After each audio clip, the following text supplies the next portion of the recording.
Hi friends, welcome back or to the channel. You can tell that we have nothing in the work area. We're going to change that. So do you remember a few weeks ago when I started Black Widow and it was just dumping fuel at the tailpipes? It was literally just, well, it was doing the same thing the tow truck was doing, weirdly enough, but different reasons. So here is the solution to the problem in Black Widow. The problem is it's been parked with old fuel in it. Well, it wasn't old when I put it in there, for the record, but it's been sitting for a couple years and I haven't done anything to it other than start it every once in a while. So the fuel is disgusting in this truck. What I'm going to do is the main incoming fuel line is right here from the tank. So we're going to unplug that from the fuel pump and we're just going to drain it into a jug. I'm pretty sure there's only 3 or 4 gallons in that tank anyway. So we're going to go ahead and drain the tank out and pull the carbonator off and clean it. We're going to put it in a cleaner. We're going to dump in, I got, 2 gallons of good fuel here. So we're going to dump in the good fuel. And then we got to change the oil, which we have the finest dinosaur stuff. We're going to drain the oil, clean the carburetor, clean the fuel system, and that thing should be ready to rip.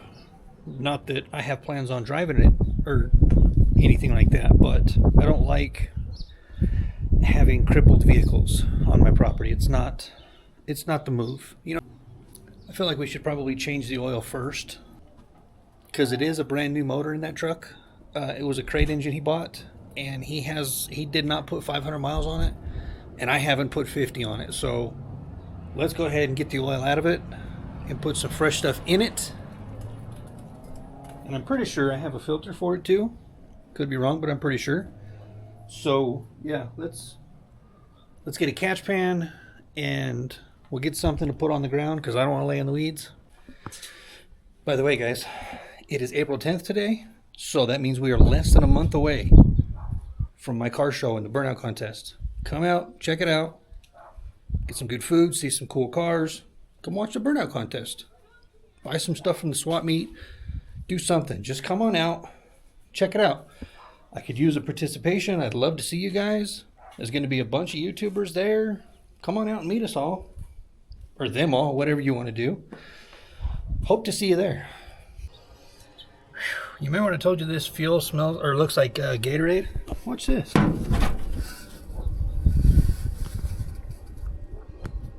Oh, now it's going to make a liar out of me.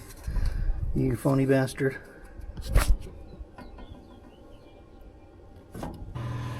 Waiting for air to build up. Waiting for air to build up. And look at this. That was a brand new glove. I don't know why every time I put on brand new gloves, the first thing I do is change the oil with them. I guess I'm just an idiot. I don't know. But I'm going to show you guys how I drain fuel systems. Super easy, as long as you've got air. It's a pretty cool trick too. Okay, my nifty little trick here. This works for all tanks, but this one's obviously behind the seat, so it's easier. Take a tennis ball and cut it in half and drill a hole in the end. And your blower just sits in there. That hole is a perfect size to kind of lock my blower on there. And I just stick it on the end of the fill spout. You don't want to do too much air at one time because it is pushing through a 3/8 line, so you will football your tank if you push too much air into it at one time.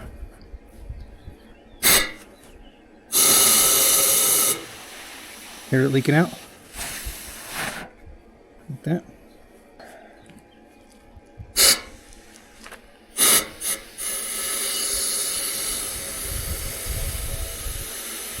And it might take you a few minutes.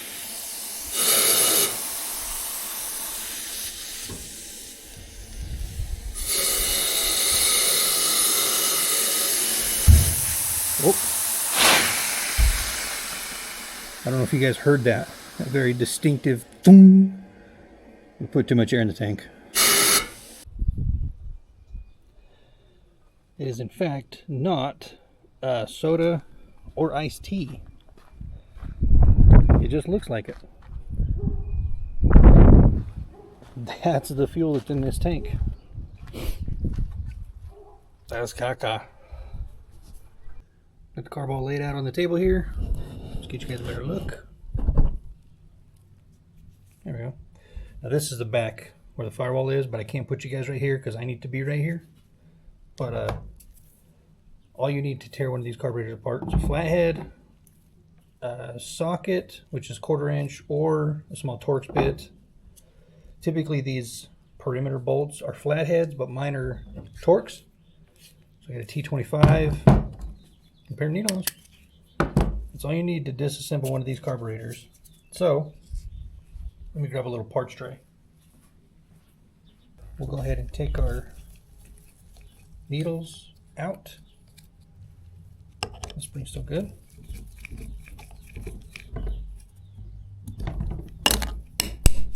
It's all varnished over. Do you see it's stuck? These are, what are they?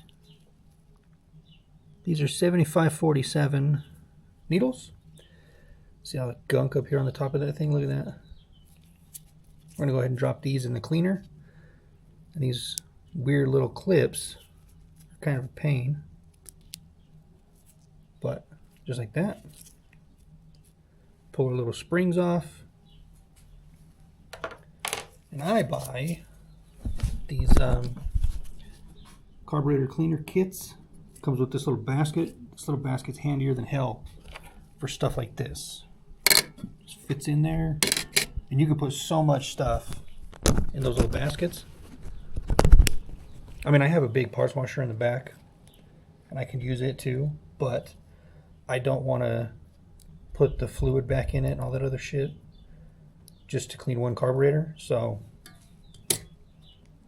we'll just use these carb kits. Put your springs,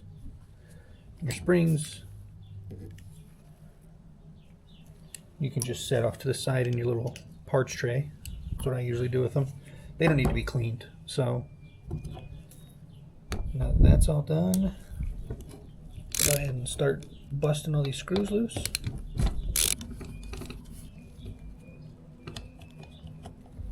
I'm done with the ratchet for now. Once you have all 8 of your screws out, you should be able to just pop the top off your carburetor. Exposes your floats and everything, and these ones are actually still really good. They still look good and everything. My accelerator pump looks good, but you know, since we're here, we're just going to tear it apart, clean it all up,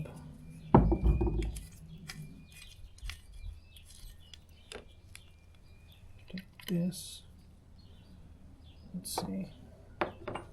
We won't put this in the cleaner. We'll just set it off to the side. The accelerator pump is still good, so we'll set it all together off to the side.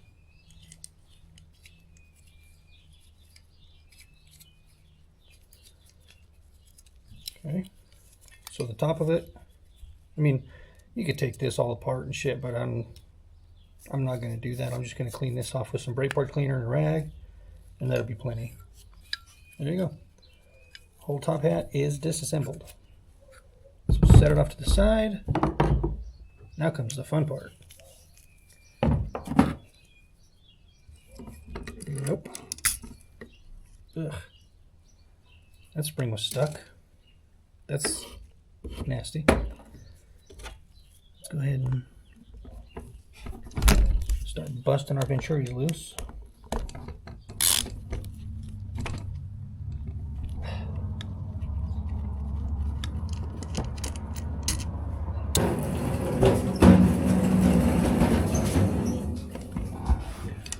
Oh man, that's much better.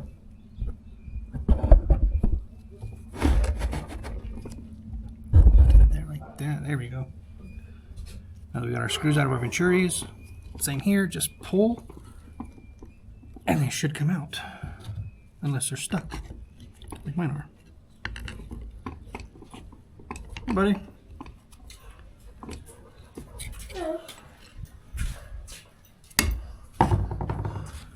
That's really bad. What is that nasty stuff right there? oil? No, it's supposed to be gas. Oh. That doesn't look like gas, does it? Nope. Your sister's here. Hello. You excited?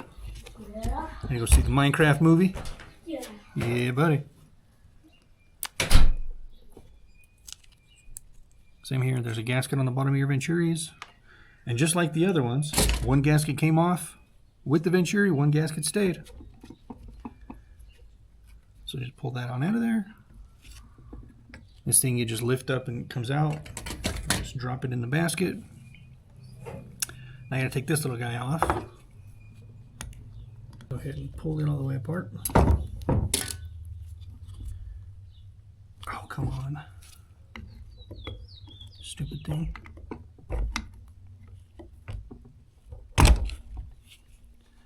I'll tell you, that varnish gets in there and it plays hell with everything. Just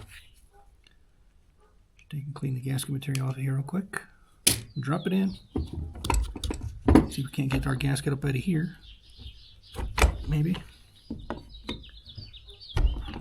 There we go. She moved. Okay.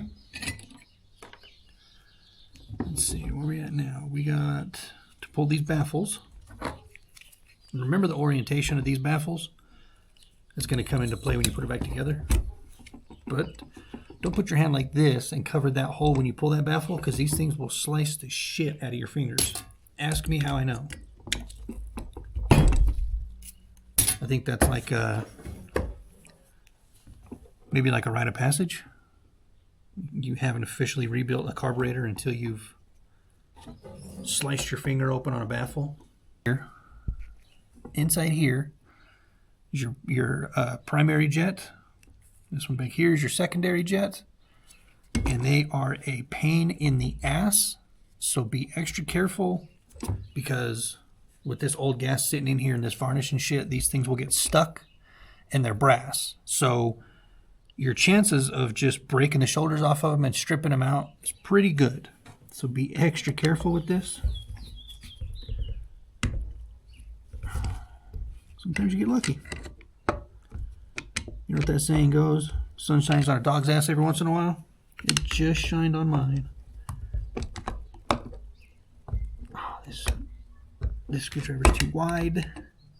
I have to grab a different one. Back with a smaller shouldered screwdriver. Take it loose. And then go fishing.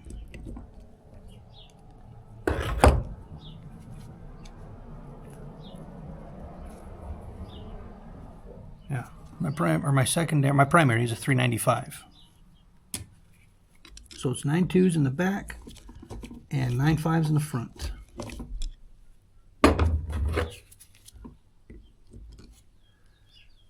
Hell, I don't know. I could be jetting this thing wrong, but it ran good. Now that we have both of our baskets full, well, this one's definitely not full, but all of the consumables are in the baskets. We're going to go ahead and just drop it in these two buckets. And the instructions on this says 20 minutes is basically all you need. So we're going to give them a 20-minute spa day. We're about 10 minutes into our soak cycle here. And what I usually do is I'll take the pieces that are heavily caked up. Caked on? Whatever. Just take my little wire brush. Give them a little scrubby scrub. Just to get all that nasty shit completely off of them. I mean, I'm sure the chemical in here will do it just fine. But I'm going to give it that little extra, you know. Put that little extra back in extraordinary. This is where the parts washer would have came in handy, but got a 2.5 gallon bucket here. And all I did was poured the solution out of these buckets into here and just soak the shit. come back for it in another 20. Okay, so I got it figured out. I had I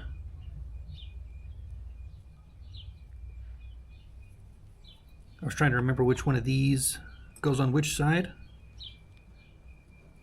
when you put it back together, because these little breathers are in a certain spot on the Venturi, so you got to make sure that you put it back in the right spot, because if not, the top of your carburetor is not going to fit back on there, and you're going to be upset when you realize that, because you're going to have to take it all back apart again. Or, you know, you could just pay better attention than I did when you tear it apart. Either way, you know, go with what you feel. Now, I'm going to go ahead and put the whole bottom end of this back together, and I'll come back. There she blows. Bottom half is finished. I just need to finish with the linkages here.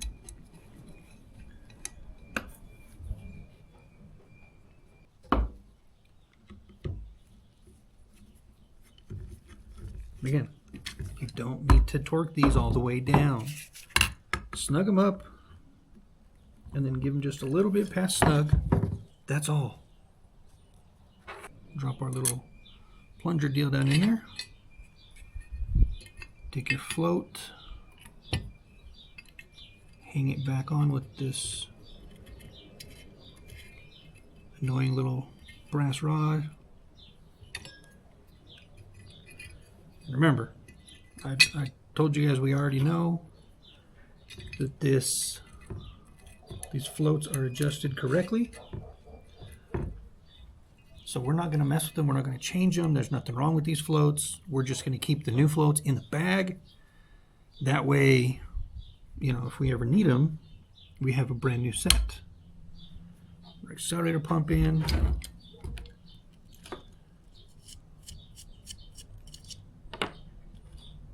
This little guy.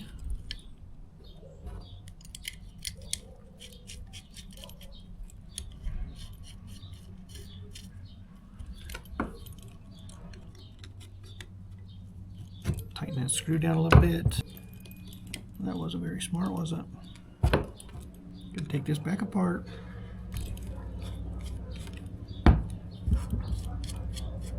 I knew something felt weird.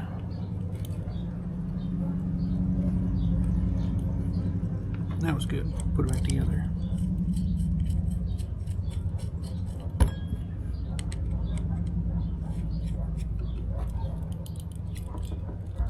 Okay.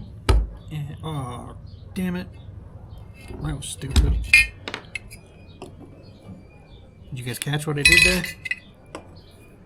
Put all this shit together without putting my damn gasket in place. Luckily, you just gotta pull the floats off, so not a big deal. Irritating, but you know, I'm a little distracted today, so I'm not my usual high precision self. So, top half done. Well, that part of it's done. Now,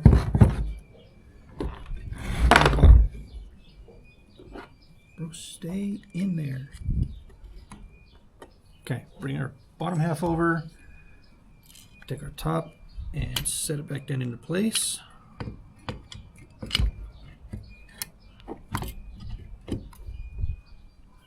Ta-da! Your 8 screws.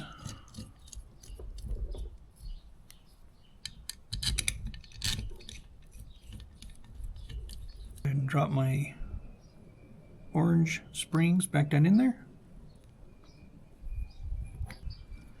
In hindsight, I should have cleaned these because they are a little dirty, but that's fine.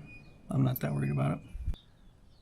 You drop her back down in there carefully so you don't blunt the tip of your needle.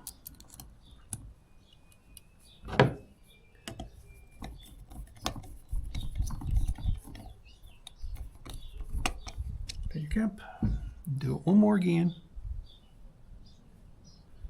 Take our air idle screws, and I run them all the way in until you feel it make contact, and then I back them out 1 turn. That's it. The combination that I've been told is the best for 1406 or an Edelbrock in general is 92s and 95s in the jets, 75-47 needles, orange springs. Run your screws in all the way, back them out 1 full turn. She's guaranteed to fire. To be honest, if you guys have been on this channel for literally more than like 17 seconds, we turn the carburetor a lot around here because I don't drive my shit very much. So I'm always into the carburetors because they gum up or they gel or whatever. Now, here on your accelerator pump, let's see, it's hot rod, cruiser, or both. I run all of mine in the middle. That's it. That is, in a nutshell, a very quick and crude Edelbrock carburetor rebuild, but it's guaranteed to work. Like, if I had fuel for the truck, I could just drop this guy back on and hit it with a couple of pumps and it would fire up and idle perfectly. It's damn near a guarantee at this point because I've done this so many times. So now I get to clean up my mess. I'm just gonna put this back in the garage for today because, like I said, we got to go to dinner and I'm already late, so I'll be back probably tomorrow. We'll put some fuel in it, put the carburetor on top, and we'll bust this thing off and I'll show you guys how good it actually sounds when it's not dumping fuel into the cylinders. Well, hello. It is another day. We did whoa. I hate this gas can. We did I did indeed go to date night last night. It was fun. I went to work today. It was not fun. But we're here. Now it's time to put fuel in this damn thing and put the carburetor back on it so we can get it to bust off.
I have to crank for a minute to get fuel back up there.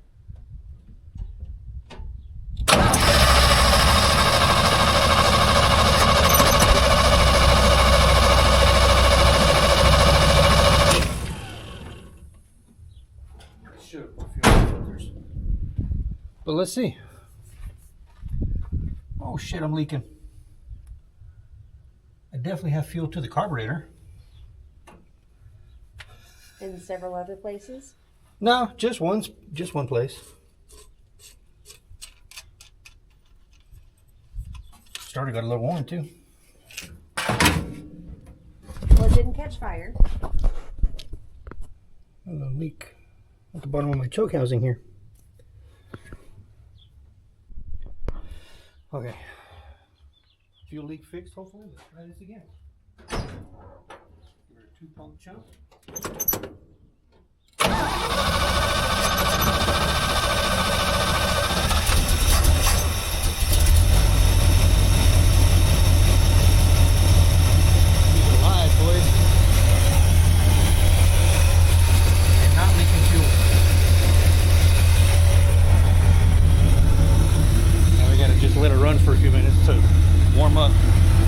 cute wolf house.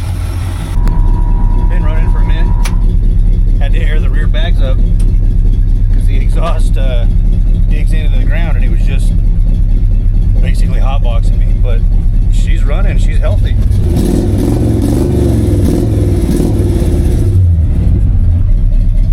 He's a little bit of tuning on the carburetor, but I'm telling you guys, the way I set the carburetors up, it's a guaranteed start every time. Yeah, I got her as good as it's gonna get. I'm happy with it. I got it up as far as it will go, like as high as the vacuum will go consistently and stay there. And it's idling about 900.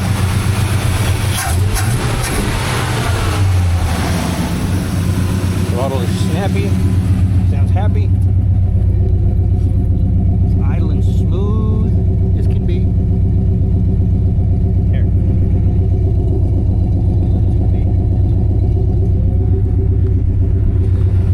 I actually think I want to turn that idle down just a little bit.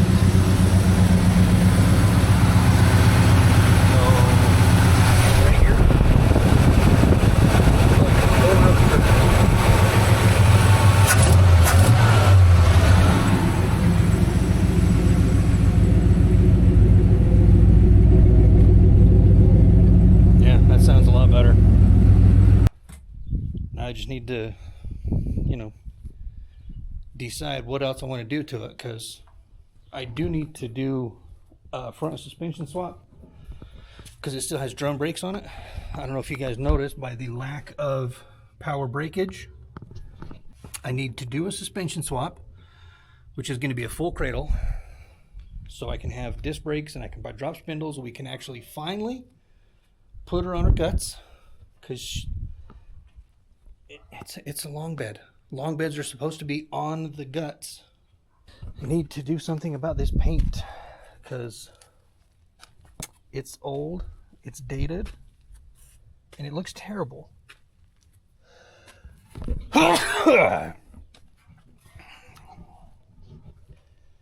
They say the more kids you have, the louder your sneezes are supposed to be. So I'm trying to up my decibel levels with every sneeze because I have 3 of them. So what do you guys think we should do? Should we put some time and money into this one and put it to where it should be? Or should we just leave it like it is and send it? All right, just making my dirty air filter a little less dirty. This whole truck needs a bath. It's pathetic that I let it get that point. But, when your life is a constant state of unfinished, this is what happens. You end up with super cool shit that runs kinda most of the time. And instead of, continuing to work on said cool shit, you just work on some more cool shit. So it's a constant state of unfinished. It's car stuff, I guess. Yeah, remember guys, your dreams aren't going to work unless you do. So don't give up on it. Keep plugging away until you figure it out, because the juice is worth the squeeze. Okay, bye.